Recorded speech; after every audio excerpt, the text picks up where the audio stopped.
Merci d'être avec nous. Bienvenue à toutes et à tous dans ce nouveau numéro de cet élément.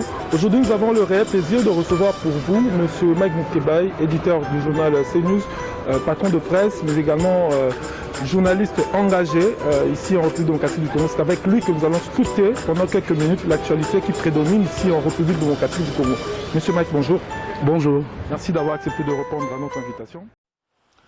Merci de nous rejoindre une fois de plus, mesdames et messieurs, de partout où vous nous suivez à travers le monde, grâce à votre chaîne, la DMTV, sur YouTube, sur Internet. Merci de nous accorder une fois de plus et de nous renouveler votre confiance. Vous avez été nombreux à le demander. Aujourd'hui, chose faite, nous allons recevoir dans ces nouveaux numéros M. Mike Moukebaye, éditeur du magazine CNews, mais évidemment journaliste très engagé ici en République démocratique du Congo. C'est avec lui que nous allons scruter l'actualité qui prédomine ici en République démocratique du Congo. Je m'en vais donc vous le recevoir pour vous. Monsieur Mike Moukebaye, bonjour. Bonjour. Merci d'avoir accepté de répondre à notre invitation. C'est plutôt à moi de vous remercier d'avoir fait le déplacement de chez moi. Alors, très rapidement, on va brosser avec vous quelques sujets d'actualité qui prédomine ici en République démocratique du Congo. Vous le savez, tout récemment, le chef de l'État, Joseph Kabila, a reçu les députés nationaux de la majorité présidentielle. Au cours de ces échanges, le chef de l'État s'est prononcé notamment sur la sécurité au niveau national, la problématique de la double nationalité, mais aussi l'aide humanitaire qui devrait découler de la conférence de Genève en vue de pouvoir financer la République démocratique du Congo. D'abord, personnellement, comment avez-vous jugé cette adresse du chef de l'État devant les parlementaires? Non, il faut comprendre, nous sommes en communication, c'est au niveau d'un chef d'État. Il ne s'agit pas d'une adresse devant le parlementaire. Kabila avait une adresse à la nation. S'il avait besoin de parler à ses députés à lui, il l'aurait fait dans un cadre beaucoup plus strict et il y aurait eu un échange. En fait, il y a un décor qui a été préparé. On dit comment le président peut s'adresser à la nation. On a trouvé une formule, on a placé le député là-bas pour jouer la figuration. Ils n'ont pas posé de questions. Il n'y a pas eu de change. Donc Kabila s'est adressé à la nation. Il y avait des questions sur lesquelles il voulait donner des réponses. C'est principalement la question de la nationalité. Puisqu'il sait que cette question, selon lui et les hommes de son camp, touche à Katumbi, qui est la bête noire du régime, qui est la cible privilégiée de ce régime, alors il devait se prononcer. Mais s'il est très mal pris, c'est maladroit ce qu'il a fait. La question de nationalité ne se pose pas depuis hier. Elle s'est posée au début du mandat de Kabila. Il y a eu un débat à l'Assemblée nationale. Avec le moratoire. Avant le moratoire a été pris, mais il y avait eu un débat à l'initiative de José Makila, qui avait parlé des cas de double nationalité. Et à l'époque, Kabila s'est prononcé. Il s'est tué dans toutes les langues. Il s'est prononcé, il était président de la République, élu. Il s'est prononcé? Non. Et c'est sa majorité qui a décidé de prendre un moratoire. S'est-il prononcé sur ce moratoire? Silence radio. Ça fait plus de 10 ans que Kabila ne s'est jamais prononcé sur cette question. Récemment, les députés de l'opposition Toussaint Alonga a ressuscité cette question. Quelle est la réponse qui a été réservée? On a gelé la question. Kabila s'est prononcé? Non. Il a eu deux mandats, s'il y avait problème, d'y apporter une réponse. Il s'est tué, il n'a rien entrepris. Et aujourd'hui qu'il n'a plus aucune légitimité, aucune, il dit que c'est le moment de défendre la Constitution. Ah, donc il dit que par le passé, il n'avait jamais défendu. C'est à nous de le poursuivre pour haute trahison. Alors, est-ce que d'après... Attends, c'est à nous de poursuivre Kabila pour haute trahison. C'est cela. Et moi, j'appelle les députés de l'opposition à mettre en œuvre une initiative contre Kabila sur la question de la nationalité. Il n'avait jamais rien fait depuis le début. Il sursaute aujourd'hui. Il dit qu'il faut défendre la Constitution. Et donc, il n'avait jamais défendu depuis le début de son mandat sur cette question principalement. Si ce n'est pas de la défendre, l'autre option, c'est changer la Constitution. Bah ouais. C'est là où je voulais en venir. Est-ce que c'est une brèche, d'après vous, pour arriver à un référendum? Ça nous conforte dans notre position. Ça conforte tous ceux qui pensent, et c'est à juste raison d'ailleurs, que Kabila ne veut pas organiser des élections. Il doit laisser cette question de nationalité. Si cette question fait problème, c'est aux prochaines autorités qui auront la légitimité de la régler, pas à lui. Il est hors mandat, il n'a plus aucune légitimité. De les dire, de profiter de ce qui pensent être un problème pour ouvrir la brèche à une éventuelle, un éventuel référendum, nous comprenons. Il ne veut pas des élections. Il les confirme. Personne ne lui donnera cette opportunité. Personne. Nous comprenons, il les confirme dans ses propos, qu'il cherche une opportunité pour organiser un référendum. Attendez, cette question, à la limite, si nous entrons dans un débat pour dire qu'il y a problème, ça demande de revoir toute la Constitution ou de se pencher sur la question elle-même? Non. En fait, on a compris que la Kabila s'est trahi. Il veut à tout prix obtenir son entente, mais il n'aura pas. Je me demande comment il va s'y prendre. Il va quoi? Se réveiller un matin et nous dire, bon, j'arrête les procès électoraux. Il va s'y prendre comment? Ben, écoute, il a dit, je crois que vous savez, quand quelque chose vous hante l'esprit, vous le dites, mais sans y croire vous-même. Sur le plan pratique, Kabila le fera comment? On est déjà engagé dans un processus. Mais on peut utiliser la population proche de la majorité présidentielle à travers une pétition. On a appris que Claude Machal était déjà en train de recruter, récolter des signatures. Quand vous voulez parler des problèmes de la République, surtout quand vous venez chez moi, ne venez pas me citer les noms. C'est l'une de voies pour arriver à un référendum. Ne venez pas me citer de noms de gens qui n'ont aucune responsabilité dans cette République, de gens qui sont arrivés tard dans la majorité, de gens en fait qui n'ont même pas droit à la parole dans l'espace public, puisque majeur non émancipé. Hein? Donc quelqu'un à plus de 50 ans, sous tutelle, qui en principe pour prendre la parole dans l'espace public doit demander l'autorisation parentale de celle sous la tutelle de qui il est. Ok? À la limite, il faut aller voir Maman Tchalamouana, lui demander, hein, dire maman, donnez-nous là, donnez à votre protégé l'autorisation qu'il prenne la parole. C'est des gens qui sont arrivés tard, ils regrettent, c'est un système de prédation, tout le monde s'est enrichi, lui n'a rien, il est paumé comme moi. Il s'est dit, mais si demain le système part, mais les gens vont me doiter dans la rue pour quoi? Alors il faut à tout prix se battre maintenant. Donc c'est la vie ou la mort pour lui maintenant. Il n'a rien. Alors, monsieur Mike, parmi les... Déjà, quand à cet âge-là, tu vas te mettre sous tutelle pour comme un gigolo, c'est que tu n'as rien. Tu comprends? Voilà. Hein? Alors, d'abord y aller. Donc, tu comprends? Plus paumé d'ailleurs comme moi. Moi, je pense que je me débrouille encore assez. Avec mon petit cerveau, je gagne des revenus. Il n'y a pas de boulot. Il fait quoi ces types-là que tu cites là? Il ne faut pas même amener des noms de gens comme ça. Des gens qui n'ont aucune responsabilité, qui n'ont aucune expertise avérée dans un domaine donné. Des gens qui disent, ah, ngana baby nangai, siko kabila kumo kenigana kosuka wapi.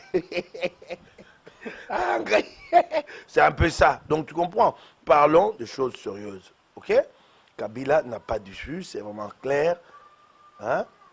Claire, nous l'avons compris, la question de la nationalité, c'est à nous plutôt de poursuivre pour trahison. Alors, vous êtes journaliste très engagé, proche du président Moïse Katumbi, le candidat à l'élection présidentielle désigné par la plateforme électorale Ensemble. Alors, le chef de l'État s'est prononcé par rapport à cette affaire de nationalité, notamment puisque le président Katumbi serait accusé d'avoir obtenu une nationalité italienne. Est-ce que vous confirmez que Moïse Katumbi a acquis cette nationalité italienne? Et d'après vous, est-ce que c'est un acharnement contre sa personne? Un acharnement, si, nous l'avons toujours dénoncé, mais nous disons que c'est de bonnes guerres. Ce que nous regrettons, c'est que le régime recourt à des moyens qui sont mis à la disposition des hommes pour gérer la communauté et détournent ces moyens pour les utiliser contre les adversaires. C'est tout ce que nous déplorons. Que les moyens de l'État sont détournés, la justice instrumentalisée, les finances publiques, ainsi de suite, les services de renseignement. C'est tout ce que nous regrettons. Pour le reste, c'est des bonnes guerres. Et nous sommes prêts à nous battre. Nous sommes prêts, Moïse Katumbi, Chapoué, tu sais, c'est pas pour rien que nous les surnommons machines, c'est une machine, effectivement. Nous sommes prêts à nous battre, déterminés. Mais est-ce que vous pouvez confirmer que Moïse Katumbi a obtenu... Je suis en train de te répondre. Donc nous sommes prêts à nous battre. Nous sommes sûrs d'ailleurs de la victoire. Okay? Nous sommes des gens déterminés. Vous comprenez qu'un homme à ce niveau-là décide un matin de dire que je m'engage, je suis candidat, c'est que la question a été bien pesée et sous-pesée au départ et que nous irons jusqu'au bout. Donc nous ne nous plaignons pas. J'ai lu cette affaire dans Jeune Afrique, comme toi d'ailleurs, et je me pose beaucoup de questions sur l'authenticité de cet article. Pour la simple raison qu'avant que cet article ne paraisse, j'ai suivi des dignitaires du régime, notamment le ministre de la Justice, Alexis Tambwe Mwamba, qui disait déjà qui accusait déjà Moïse de double nationalité. Et je me pose la question, est-ce que ce n'est pas un montage qui est venu de la majorité? Et je m'arrête là. Alors, pour revenir à la réunion, la rencontre du chef de l'État avec les députés, cette réunion s'est tenue quelques minutes avant l'examen de la motion de défiance contre le ministre de la Défense nationale. On a vu comment ça s'est déroulé à l'Assemblée nationale. Une fois de plus, la majorité, à travers une motion d'ordre, cette fois-ci, contrairement aux fois précédentes où ils utilisaient la motion incidentielle, l'examen de la motion n'a pas abouti. Comment jugez-vous cette façon de faire des députés nationaux, surtout de la majorité présidentielle? Vous ne pouvez rien attendre de cette majorité en ce qui concerne les contrôles parlementaires. Faites l'évaluation. Dans un pays où la corruption est généralisée, institutionnalisée, faites une évaluation. Posez-vous des questions. Qu'est-ce qui a été fait au niveau de l'Assemblée nationale? Rien. Je vais essayer un peu de te décrire cette assemblée, celui qui la dirige et les hommes qui sont dedans, pour comprendre qu'on ne peut rien attendre de cette assemblée. Orbin Minakou, président de l'assemblée, est lui-même passé maître dans une pratique honteuse, une pratique ignominieuse. Il est devenu usurier à l'Assemblée nationale. Il prête de l'argent aux députés, comme ils ne sont pas régulièrement payés depuis un certain temps. Ses services à lui, notamment son secrétaire particulier, prête de l'argent aux députés à rembourser avec intérêt. Il fait de l'usure. Il est devenu usurier. C'est ce qu'on appelle communément en lingala Banque Lambert, président de l'Assemblée. Est-ce que tu me comprends? Le président de l'Assemblée nationale lui-même est passé maître dans l'usure. Il prête de l'argent à ses députés. Est-ce que tu peux te rendre compte de ça? Non seulement ça, mais lui-même a été impliqué dans un scandale. Détournement de fonds, des crédits au FPI. Le nom de son père a été cité dans une enquête parlementaire, laquelle enquête a été étouffée. Les noms de son propre père pour 400 000 $. Des fonds accordés par le FPI. Et rien n'a été concrétisé en termes de projet, en contrepartie de la libération de ces fonds-là. Il y a eu une fille, une gamine, une fille de 18 ans qui a touché 500 000 $ au FPI. 18 ans, qu'est-ce qu'elle fait dans la vie? Quand les enquêteurs l'ont interrogé, elle a dit, excusez-moi d'appeler le numéro 1, le patron là-bas à l'Assemblée nationale. Quel scandale! Et ça, c'est Minakou. Alors, pour revenir un peu à la motion. Y aller, c'est fondamental. Je t'explique d'abord c'est quoi cette assemblée. Il ne faut rien attendre d'elle. Les députés eux-mêmes, et je suis désolé pour les députés de l'opposition, je les range dans le même panier sur cette question que les députés de la majorité. Quand il s'agit de parler de leurs émoluments, qu'est-ce qu'ils font? Oui, clos. Il n'y a pas de transparence. Combien touche un député? Comment dans une république, dans une démocratie, les salaires d'un député, l'avenir des députés est secret? Comment? Dis-moi un peu. Ils en parlent, il y a d'autres qui parlent. Non, ça doit être officiel, là, connu. Ils ne veulent pas les dire à l'opinion. C'est pas tout. Plus grave encore, dans le revenu du député congolais, du député national, il y a une rubrique appelée invisible. Tu te rends compte? Invisible. Invisible, dans ce que touchent les députés. Donc tu comprends, lui-même les députés dans l'opacité, dans la corruption. Il ne peut rien faire. On ne peut rien attendre de cette assemblée. Rien et rien. La prochaine fois, je suis sûr qu'il n'y aura même pas d'émotion. Je suis sûr qu'on va simplement demander qui est l'auteur de la motion. Elle est où ta motion? On vient, on la lui prend. On dit, mais vous me la prenez, mais je l'ai inscrite là-bas au bureau. On dit, non, non, on te l'a pris là et c'est fini, on n'en débat plus. Tu comprends? Vous ne pouvez rien attendre. Il faut espérer des élections pour que les Congolais élisent de nouveaux dirigeants avec un autre état d'esprit, une autre vision. Pour cette Assemblée nationale, il n'y a plus qu'à pleurer, c'est fini. Pour cette mandature. Alors, l'actualité, c'est également les tractations qui auraient dû se tenir, puisque j'utilise le conditionnel parce qu'on ne voudrait pas être trop affirmatif. Il semblerait que la majorité présidentielle s'est concertée avec l'UDPS, dirigée par l'actuel président désigné Félix Tshisekedi, autour de sa nomination à la primature. Très rapidement, un communiqué a surgi hier sur les réseaux sociaux où ce parti politique a réfuté ces affirmations. Comment jugez-vous d'abord cette perspective au cas où on voudrait accorder la primature à Félix Tshisekedi? Non, il ne s'agit pas d'un communiqué de l'UDPS, mais de Félix Tshisekedi lui-même, et qui est tombé à point nommé, et qui coupe court à toute spéculation claire. Il n'est ni demandeur, ni preneur. Ce qui est vrai, je l'ai dit tout à l'heure, c'est que Kabila est essoufflé. Kabila cherche un second souffle. Bruno Tshibala ne lui a rien apporté. Rien, et rien, et rien, et rien. Et au jour d'aujourd'hui, parce que toutes les sources les disent dans le milieu informel, que Kabila n'a pas l'intention d'organiser des élections et qu'il ne les organisera pas. Alors, il lui faut trouver un prétexte, il faut trouver quelqu'un, un bras, qui va lui permettre de prolonger. Et ils ont pensé à Fachi. C'est cela leur stratégie. On prend Fachi et on prolonge. Et comme ça, on va faire porter la responsabilité à Fachi. Comme ils l'ont fait en 2016, en la partageant avec l'opposition, cette responsabilité. Je crois que Fachi a compris le piège. Il a dit non, il a décliné. Ça ne m'intéresse pas. Ils veulent prolonger. Mais dire que oui, écoutez, si nous avons prolongé, c'est parce qu'en fait, nous avons négocié pour revenir à ce que vous réclamiez. Vous vouliez que nous restituions la primature à la vraie UDPS. Mais écoutez, c'est même ridicule pour le camp de Kabila que de dire aujourd'hui, et je crois que Olengankoy aussi est autant trempé dans cette affaire, que de dire aujourd'hui que Tshibala, c'est pas la vraie. Alors si Tshibala n'est pas la vraie UDPS, c'est que tout ce que vous avez fait est faux. Commencez par tirer les conséquences politiquement, plutôt que d'aller vers Fachi pour essayer de l'en faire en croire et de le dribbler politiquement. Non. Commencez par tirer les conséquences, reconnaissez que ces institutions qui sont en place n'ont pas de légitimité, qu'elles ne tirent pas leur origine dans l'accord à proprement parler. Commencez par là-bas. Et ce qui est le plus malsain dans ces négociations qu'ils ont tenté de mener avec Félix Tshisekedi et l'UDPS, ce qu'il y a de plus malsain, c'est d'essayer d'utiliser les corps de Tshisekedi comme un objet de marchandage. Ils disent à Fachi, il n'y a que toi qui peux le mieux enterrer ton père, et alors prends la primature pour le faire. Non, écoutez, s'il vous plaît. Non, nous sommes humains, ça n'a rien à voir. C'est cela. Et, en fait, ils montent la famille contre Fachi. Quand ils rencontrent la famille, qu'est-ce qu'ils disent à la famille? Ben écoutez, nous, on est prêts à tout moment. C'est votre fils. Il suffit qu'il accepte la primature et nous le laissons rapatrier le corps de son père.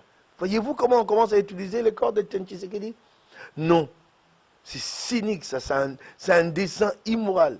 C'est même pas immoral, amoral, dans l'absence totale de morale. Non. C'est vraiment regrettable. Je savais que ces gens étaient capables de tout, du pire, mais d'en arriver à prendre le corps, les restes d'un être humain, pour un objet de marchandage, pour obtenir un gain politique quelconque en contrepartie, ça, j'ai jamais vu ça. Ça, j'ai jamais vu ça. C'est inacceptable et inadmissible. Et je crois que Fachi l'a très bien compris. C'est vraiment clair. Et d'ailleurs, je l'ai dit même ici, je crois que même les évêques l'ont compris, que même aujourd'hui, si nous devons revenir à l'application intégrale de l'accord, il y a une question fondamentale à se poser. Avant d'engager toute négociation, toute nouvelle négociation avec la majorité, c'est qu'il faut se demander si nous aurons les élections au 23 décembre. Il faut qu'avant ces négociations, la majorité qui dirige ces processus dise qu'il y aura les élections au 23 décembre. Si elles n'auront pas lieu au 23 décembre, ce sera à elles-mêmes, de manière unilatérale, de les dire à l'opinion avant toute négociation. Parce qu'il ne faut jamais qu'on porte à deux ces chapeaux-là. C'est cette majorité qui mène ces processus depuis, avec ces pantins débauchés de l'opposition, entre guillemets, certaines oppositions, ils n'ont qu'à s'assumer en tant que tels. C'est vraiment clair et vraiment clair. Alors, l'UDPS prépare une grande manifestation, un meeting le 24 avril prochain, c'est dans quelques jours. Que vous inspire cette date du 24 avril? Oh, une grande date historique, c'est ces jours-là que Mobutu faisait son meeting et que la démocratisation était engagée. Ça me rappelle ma jeunesse. Nous nous étions engagés dans le combat. C'est ces jours-là que j'ai porté la cravate pour la première fois. Ça me rappelle bien, j'étais jeune, il y avait une euphorie, une grande liesse dans la ville de Kinshasa. J'ai mis une cravate, mes amis me disaient même comment tu prends trop de risques. Et tu ne crains pas de tomber en route entre les mains de Soudar, de Mobutu, ainsi de suite. C'est un grand moment, je m'en souviendrai toujours. Mais en même temps, au jour d'aujourd'hui, de célébrer ce moment-là, ça me paraît très triste.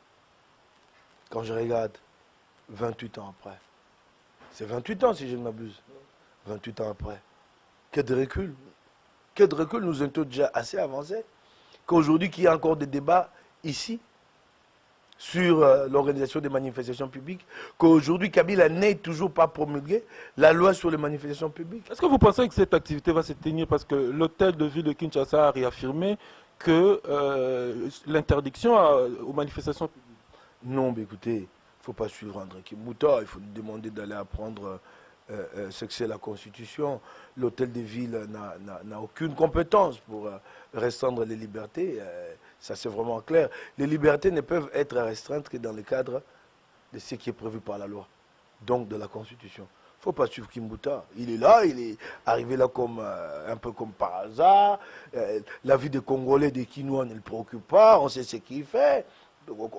Il a quand même assaini la ville. Non, allez, arrête-moi ça. En fait, tu veux prêcher le faux pour avoir le vrai. Tu sais que la ville sent de partout. Bon, ok, tu le sais très bien. Il ne faut pas suivre Kimbuta. Faut pas le suivre. Il n'a rien à voir avec la vie des Quinois. Il est là, il est préoccupé à autre chose. Hein, je peux te prendre par la main ici, te faire le tour de la ville. Tu te demanderas s'il y a une autorité à la tête de cette ville ici. Ok? Donc, il ne faut pas me parler de Kimbuta. Ben, je considère qu'en fait, s'il y a un certain équilibre ici, c'est des sources divines, c'est des sources naturelles. Sinon, si ça devait dépendre des autorités, nous serions morts depuis très longtemps. Donc, ce n'est pas un problème. Qu'il réitère cette interdiction, c'est son problème. De toutes les façons, toutes les manifestations qui ont été organisées dernièrement l'ont été sans qu'on se réfère à cette interdiction. Cette manifestation aura bel et bien lieu. Le DPS est en droit de manifester. Et surtout qu'il s'agit d'un jour historique. Le DPS manifestera. Et nous autres, nous serons là. Moi, je serai là. Alors, on va aborder la problématique du financement et de la mobilisation des recettes qui s'est tenue dans la conférence de Genève. On a vu la République démocratique du Congo qui a pris l'option de ne pas participer et menacé même à travers les déclarations faites par le vice-premier ministre des Affaires étrangères, des ONG qui vont bénéficier de cette aide humanitaire. Comment jugez-vous un peu cette réaction, cette position du gouvernement congolais face à la communauté internationale qui voudrait venir en aide de manière humanitaire? Je comprends rien. Je comprends rien à rien. Je ne peux pas comprendre qu'un père accepte que ses enfants souffrent et qu'il s'oppose à ce qu'une assistance soit mobilisée pour ces enfants-là. Même si... Mais on regarde que la RDC n'a pas été associée à l'organisation. Non, même si il y a des contradictions, des malentendus sur la question de comment ces fonds vont être mobilisés. Mais vous ne pouvez pas vous opposer à ce que ces fonds soient mobilisés du moment que vous-même, vous n'apportez pas de réponse au malheur de ces Congolais. C'est d'abord de notre responsabilité de le faire. Déjà, en ce qui concerne les quotidiens de Congolais, le gouvernement est défaillant, il n'apporte pas de réponse. A fortiori quand il s'agit de l'humanitaire. Parce que l'humanitaire, il faut un plus. Si déjà vous ne pouvez pas faire face aux problèmes quotidiens de gestion, vous ne pourrez rien en ce qui concerne l'humanitaire. Et quand des puissances, des organisations humanitaires à l'échelle internationale se mobilisent, vous dites non. Et vous menez même des démarches. Vous entreprenez des menées diplomatiques pour faire échouer la conférence. On a vu les pays... Il y en a même qui ont crié, à une victoire diplomatique quand les Émirats arabes unis se sont retirés. Victoire diplomatique pour que vos enfants meurent. Vous dites victoire diplomatique. Et puis pour finir, il y a des fonds qui sont mobilisés. Non. Vous dites maintenant nous devons participer à la cogestion. Ok, d'accord. Écoutez, déjà sur le plan interne, ici à l'interne, sur le plan de la gestion, vous n'êtes pas un modèle. Dépassement budgétaire à la présidence de la République, 400%. À la primature, 600%. Dans tel ministère, 300%. Et c'est avec cette image que vous allez revendiquer à l'intention de participer à la cogestion, que vous revendiquez une cogestion. Vous rigolez ou quoi? Et puis, il s'agit de l'humanitaire. Vous n'avez pas à imposer quoi que ce soit. Ça s'est fait sur le sol. La communauté a un droit Et le droit d'intention humanitaire le permet. Et un droit de passer Mais la RDC brandit la souveraineté. Non, il s'agit de l'humanité par tous les procédés possibles pour atteindre les concernés. L'essentiel est que cette aide touche les concernés. Et puis, ces gens ont déjà beaucoup de missions qui leur sont attribuées au terme de constitution, toutes les missions régaliennes de l'État. Ils n'y apportent pas de réponse. Mais ils veulent encore se surcharger. C'est toi ça. Les gens meurent à Béni chaque semaine. Boutembo. Non, il n'y a pas de réponse. Vous voulez encore vous surcharger? Aller participer à la gestion des fonds? En réalité, qu'est-ce que Cheikh Kitundu réclame? Tu sais comment ça se passe ici, non? Augustin Matata est Premier ministre. Tous les fonds de la République sont orientés où? Kindu Banyema. Pour son propre bénéfice politique. Et surtout que les élections arrivent. Alors, Cheikh Kitundu va vous dire, c'est au Sankourou qu'il y a 1 million de réfugiés. On va orienter tous les fonds là-bas pour que lui en tire des dividendes politiques à la fin. C'est cela, en fait, en réalité, ce qu'ils vont faire. Et toute honte but, je viens d'apprendre qu'ils ont créé une agence de gestion des fonds humanitaires. Mais mon Dieu, l'humanitaire, ce n'est pas tous les jours. Mais cette agence-là, il devra recruter. Et qui va payer des salaires régulièrement pour des gens qui n'auront pas à travailler tous les jours. Et c'est quoi en fait? Quels sont les fonds qui vont faire fonctionner cette agence? Il y a déjà ici des fonds qui ont été créés qui n'ont rien. Les fonds culturels, les fonds ainsi de suite, qui n'ont rien. Tout honte but, ils ont créé une agence, ils disent une agence de fonds de gestion. Mais écoutez, monsieur, qui va mettre l'argent là-dedans? Qui va mettre l'argent là-dedans? Ah, vous voulez qu'en fait l'humanitaire se pérennise, que l'humanitaire devienne permanent? Est-ce que tu comprends un peu? Et les gens ici veulent que l'humanitaire devienne permanent, qu'il est là, l'humanitaire, et tous les jours il y a des fonds, nous gérons. Ça signifie quoi? Ok, nous ne ferons plus rien pour nos réfugiés à l'Est, nous ne ferons plus rien pour les enfants malnutris à l'Est. Et écoutez, alors nous installons, nous créons un fonds, et comme ça, de manière permanente, ces fonds-là servent à gérer cette crise-là. Non, c'est ridicule. C'est ridicule et j'encourage le monde à gérer ce fonds et à ne pas associer la République démocratique du Congo. Il y a déjà des missions sur lesquelles Cheikh Kitundu est attendu, Joseph Kabila est attendu, Chadar Omar est attendu, ils sont tous attendus, il n'y a pas de réponse.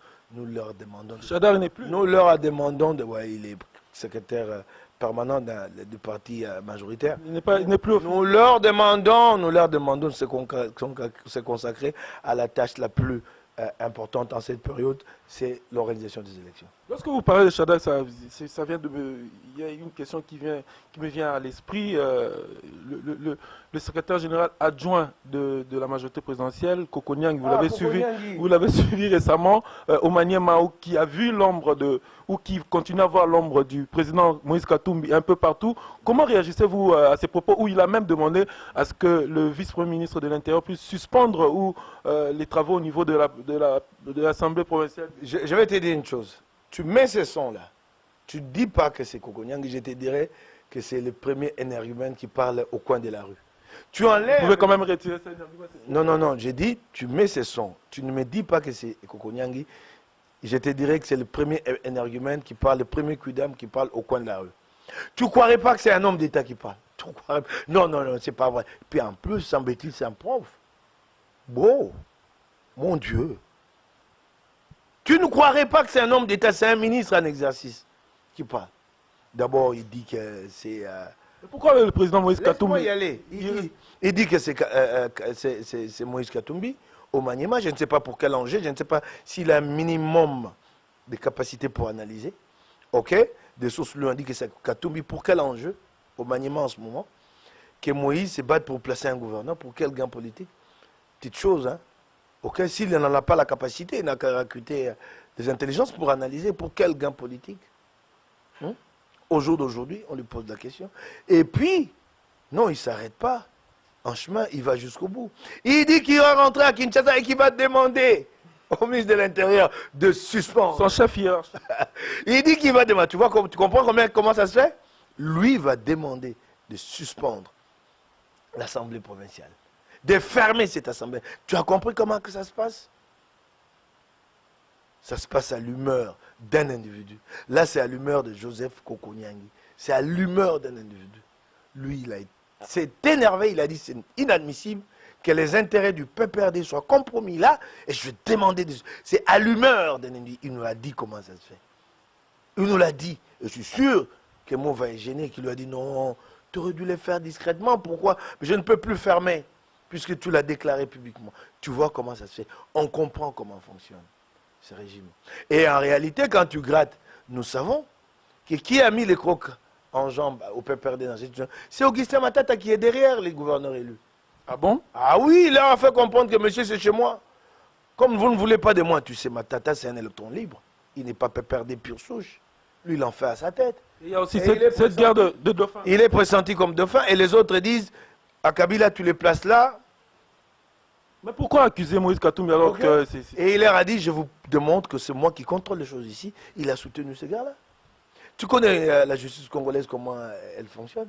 Jusqu'au niveau de la cour d'appel, ces gars-là, après le dessus sur le PPRD, c'est qu'il y a un puissant derrière lui. Tu peux comprendre? C'est Augustin Matata qui est derrière lui. Ils les savent. Ah bon? Ils vont chercher les sorciers où? Les sorciers dans leur propre camp, mais c'est un électron libre. Il est tout puissant. Kabila l'a aidé à se construire. C'est un monstre que le PPRD ne peut pas contrôler. Augustin Matata, c'est cela la réalité. Ok? Ben, mais au moins, la sortie de Kokonyangui nous a permis de comprendre comment ça fonctionne. Les institutions de l'État ici. C'est à l'humeur d'un individu. Quand ça t'irrite un peu, tu appelles, tu dis, ferme-moi ça. Et il vous l'a dit, je veux moi demander. Pitié. Alors, on va aborder un autre sujet, c'est la problématique de la tenue de l'organisation des obsèques de l'activiste de droits de l'homme qui nous a quittés, Rossi Mukendi. Jusqu'aujourd'hui, on ne comprend plus où se trouve le corps. J'ai interviewé son père hier. Il est dans la stupéfaction. Il dit qu'il ne sait même pas où se trouve le corps de son fils. Si c'est à la morgue, on lui dit que c'est à la morgue, mais on ne lui permet pas de pouvoir accéder pour vérifier si réellement Rossi se trouve là-bas. Comment jugez-vous, comment analysez-vous cette problématique? Jusque-là, plus de 40 jours, le corps de Rossi n'est pas toujours enterré. Personnellement, qu'est-ce que ça vous fait? Et si donc je m'interroge sur le sens de l'humanité du régime Kabila, tu peux t'imaginer de prendre en otage un corps, les restes d'un homme, pris en otage, tu peux t'imaginer. Ça ne me personne, surtout pas Kabila, pas le Premier ministre Bino Tshibala qui a toujours prétendu qu'il s'est battu pour de valeurs, ça ne me personne. Personne, les restes d'un être humain sont pris en otage. On tue et on empêche à la famille de faire le deuil. Tu peux t'imaginer. Qu'est-ce qui bloque d'après vous? Est-ce que c'est les moyens qui manquent? Il y a eu une exhibition publique ici. On s'est empressé de présenter un policier, l'accusant lui d'avoir tiré et tué aussi. Où est le procès? Non mais comment tu veux? Nous sommes en face d'une dictature. Nous sommes en face d'un régime qui n'a pas la logique humaine, celle qui prévaut à la conduite de l'humanité au jour d'aujourd'hui. Non, nous sommes en face des humanoïdes, des gens qui n'ont aucune sensibilité. Voilà. Je ne sais pas quelle réponse te donner. Nous sommes en face, je te l'ai dit, des humanoïdes. Humanoïdes, comme je te l'ai dit. Insensibles complètement. Insensibles à l'espèce humaine, à ce que ressent l'espèce humaine. Insensibles. On tue? Non. On ne veut pas de ces obsèques, c'est tout. Ces obsèques vont démontrer qu'effectivement on a tiré à balles réelles, qu'il y a eu mort. Là on disait qu'on avait utilisé que des balles en caoutchouc et que c'était objectif d'essai zéro. Ce sera un démenti et tu peux être sûr que ces obsèques vont mobiliser des millions de gens. Ils ne veulent pas que l'humanité, que le monde voie qu'en fait l'opinion n'est pas avec eux, ils n'en veulent pas.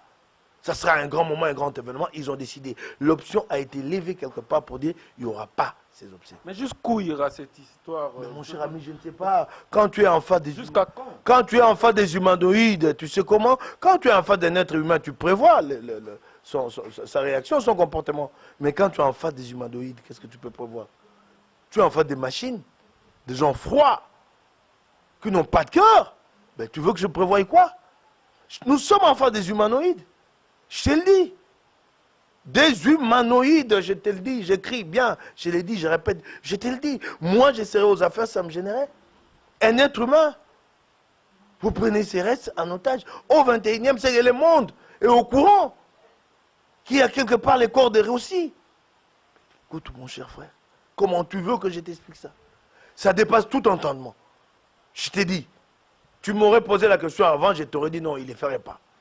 Je t'aurais dit non, il ne les ferait pas, c'est impossible. Non, il ne les ferait pas. Je t'aurais dit ça. Parce que j'aurais cru à l'époque, il y a 1 mois, il y a 2 mois, que c'est des humains comme moi, il ne les ferait pas.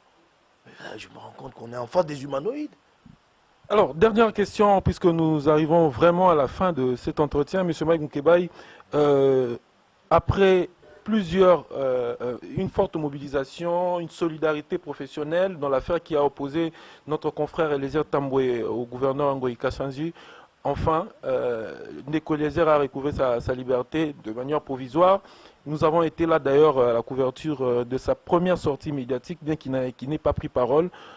Comment jugez-vous l'acheminement ou la poursuite du processus judiciaire et de cette affaire qui l'oppose au gouvernement Kassanji? Bon, ben écoute, nous n'allons pas crier victoire. Il faut rester modeste. Est-ce que ça vous réjouit d'abord de l'avoir vu et puis ressortir Ouais, ça nous réjouit, d'autant que nous nous étions battus.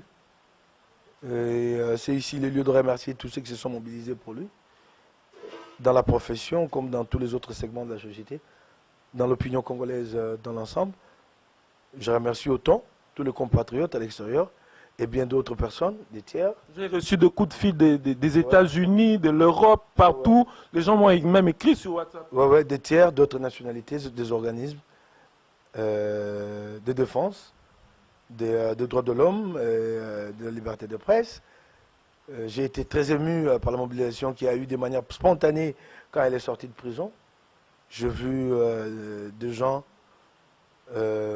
accourir, venir de toutes parts et s'est dressé un aide d'honneur de part et d'autre de l'avenue du 24 novembre à partir de la prison centrale de Makala pour rendre hommage à Eliezer. Je m'en flatte, je m'en félicite, merci. Et j'ai même compris qu'en fait, ce combat, c'est un combat qui a de l'écho dans l'opinion. Je ne savais pas que Eliezer était autant porté dans l'opinion. Je comprends qu'en fait, ce combat, ce n'est pas prêcher dans le désert que d'accepter tous ces sacrifices. Mais au-delà de tout, on se pose toujours la question sur le reste du procès. Côté judiciaire, je suis très mal placé pour en parler. Il faut poser la question à ses avocats. Mais je sais qu'Eliezer est sous contrôle judiciaire et qu'il continue à les pointer 2 fois la semaine. Tenue de réserve aussi. Ouais, 2 fois la semaine.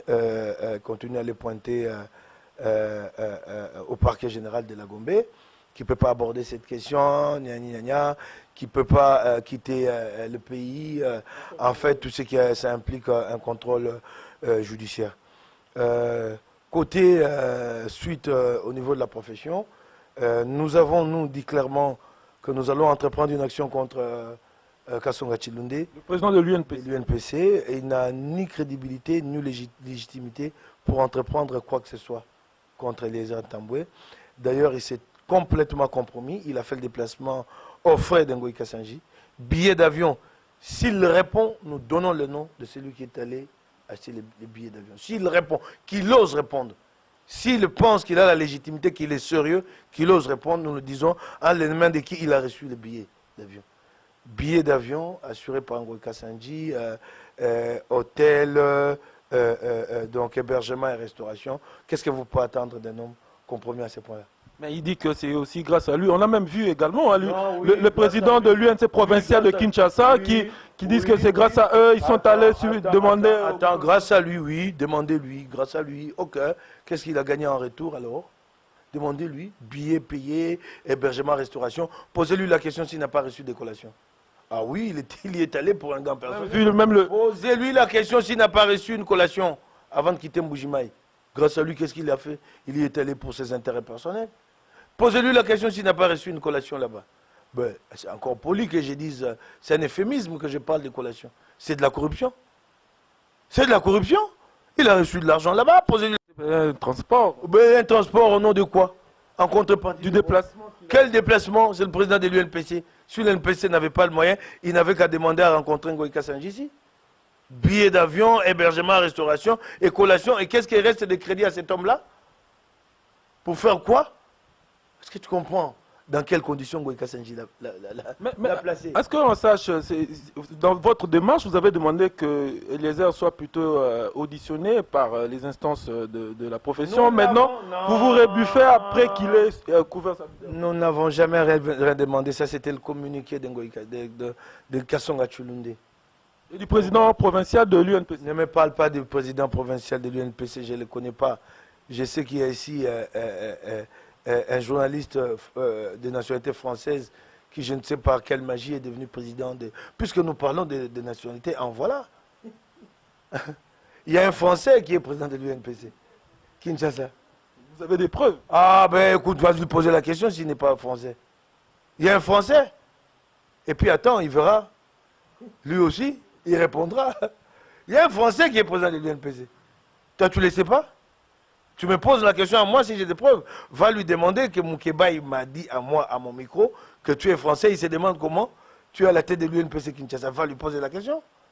Mais, dans cette affaire, on se demande également, M. Moukeba, où en est-on avec cette affaire de diamant là? Parce qu'il n'y a pas de traçabilité. Jusque-là, on se demande. C'est le même diamant qui est apparu. Ben écoute, Eliezer est interdit de parler sur la question. Je suis très proche de lui. J'aimerais pas que les gens disent que Eliezer parle à travers Moukeba. Je préfère moi aussi me réserver sur la question. Ok, je suis très très proche de lui. Je préfère me réserver. Je sais qu'il y a une initiative qui a été entreprise à l'étranger, c'est tout ce que je sais, qu'il va y avoir en principe un procès contre Ngoïka Sanji. Mais j'apprenais en même temps que des pressions étaient exercées sur la famille pour qu'elle se rétracte là-dessus. Mais voilà tout ce que je peux te dire à ce stade. Voilà, nous sommes arrivés vraiment à la fin de cet entretien avec vous, M. Mike. Nous vous remercions beaucoup de nous avoir reçus d'ailleurs ici chez vous à la maison. Un dernier mot à toute la population congolaise, à tous ceux qui nous suivent de partout à travers le monde et qui vous aiment et qui vous soutiennent beaucoup. Non, grand merci à toi plutôt.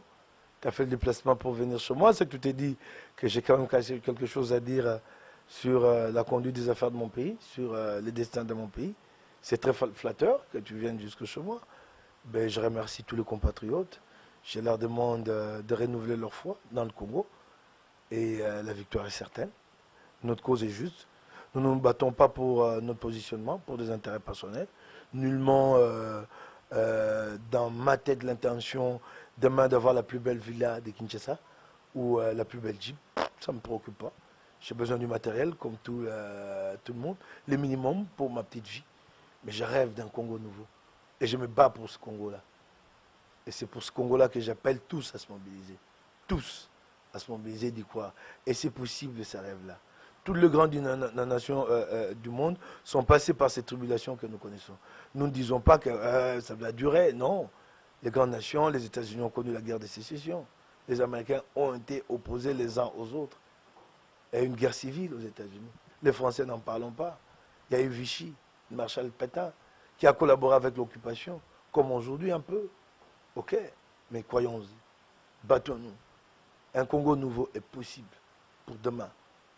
Mais il faut commencer par nous battre pour avoir des élections transparentes. Et que les Congolais se désignent de nouveaux dirigeants. Des dirigeants qui ont une vision.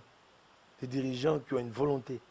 Des dirigeants qui ne viennent pas pour entretenir un train de vie quelconque, mais qui viennent pour qu'au bout d'un certain temps, qu'ils soient fiers de dire « nous avons changé ce Congo ». Qu'ils soient fiers de regarder dans le rétroviseur et dire « nous avons servi à quelque chose ». C'est à ça que j'appelle tous les Congolais, au pays comme à l'extérieur, vivement, que nous nous mettons tous ensemble pour bâtir ce Congo. Merci. Monsieur Mike Moukeba, nous vous remercions. Et grand merci à vous, fidèles téléspectateurs de partout où vous nous suivez à travers le monde. C'est par ici que se termine cette interview spéciale. Vous avez suivi M. Mike Moukeba et avec lui, nous avons évoqué plusieurs sujets d'actualité qui prédominent ici dans le pays. Si ce numéro vous a plu, dites un grand merci à Dino Demukwata, Vonvon Lesenjina, Dodi Lobsen et Roger Lomponda, l'équipe technique qui nous a tenu compagnie. Et le rendez-vous est pris pour un prochain numéro, bien évidemment, avec un autre invité. Merci et au revoir. À la prochaine.